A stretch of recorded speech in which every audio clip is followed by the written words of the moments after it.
आप एक व्यस्त सड़क पर चल रहे हैं, ट्रैफिक लाइट पर इंतजार कर रहे हैं या ट्रेन में सफर कर रहे हैं और तभी कोई आपके पास आता है। एक हिजड़ा जो भारत के ट्रांसजेंडर समुदाय का हिस्सा है। भीड़ की सबसे आम प्रतिक्रिया होती है नजरें झुका लेना, पीछे हट जाना या बस दूसरी तरफ मुड़ जाना। इन छोटी मुलाकातों के दौरान लोग अपने मन में कई अनकही बातें मान लेते हैं। वे सोचते हैं कि यह व्यक्ति कुदरत की कोई गलती है या शायद पिछले जन्म के कर्मों के बोझ से दबी हुई कोई आत्मा है। फिर भी एक चौंकाने वाला विरोधाभास तब दिखाई देता है जब किसी बच्चे का जन्म होता है या जब कोई जोड़ा पारंपरिक हिंदू शादी के लिए बैठता है।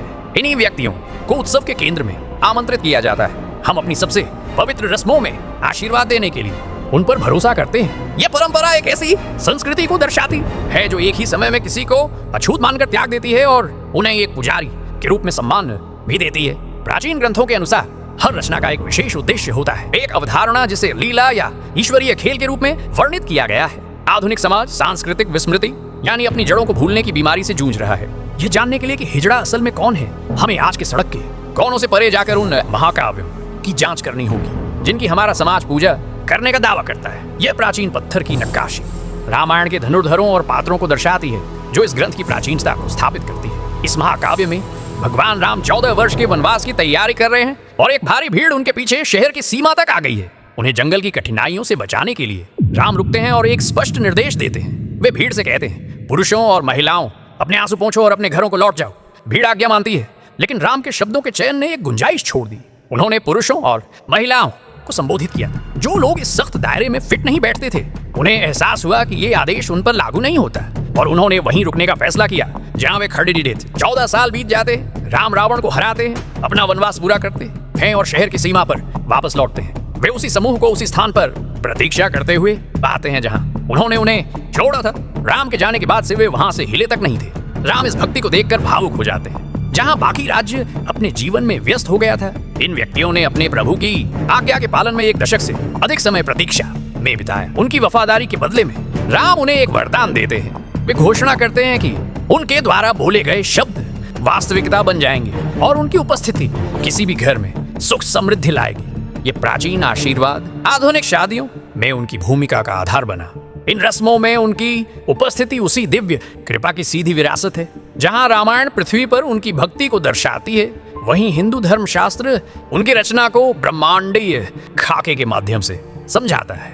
भगवान शिव का यह रूप अर्धनारीश्वर है, एक लंबवत विभाजन आकृति के ठीक बीच से गुजरता है। शरीर के एक आधे हिस्से में शिव के पुरुष गुण हैं, जबकि दूसरे आधे हिस्से में उनकी पत्नी शक्ति के स्त्री गुण हैं। यह पुरुष और स्त्री ऊर्जा का एक एकीकृत संतुलन है।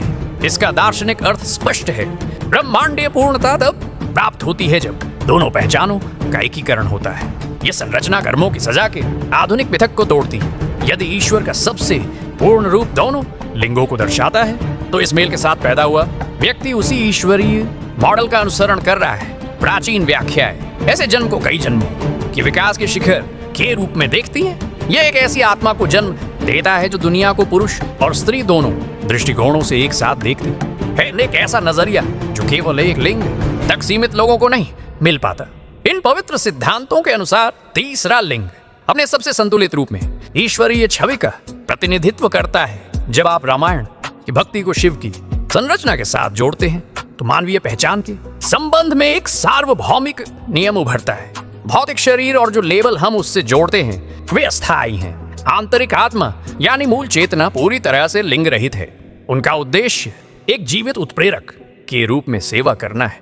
वे मानवता को बिना किसी शर्त के प्रेम और स्वीकार्यता का अभ्यास करने की चुनौती देते हैं, जो सतही शारीरिक लक्षणों से कहीं अधिक गहरा है। इस समझ के साथ सड़क के कोने पर खाड़े ढे उस व्यक्ति को फिर से देखें।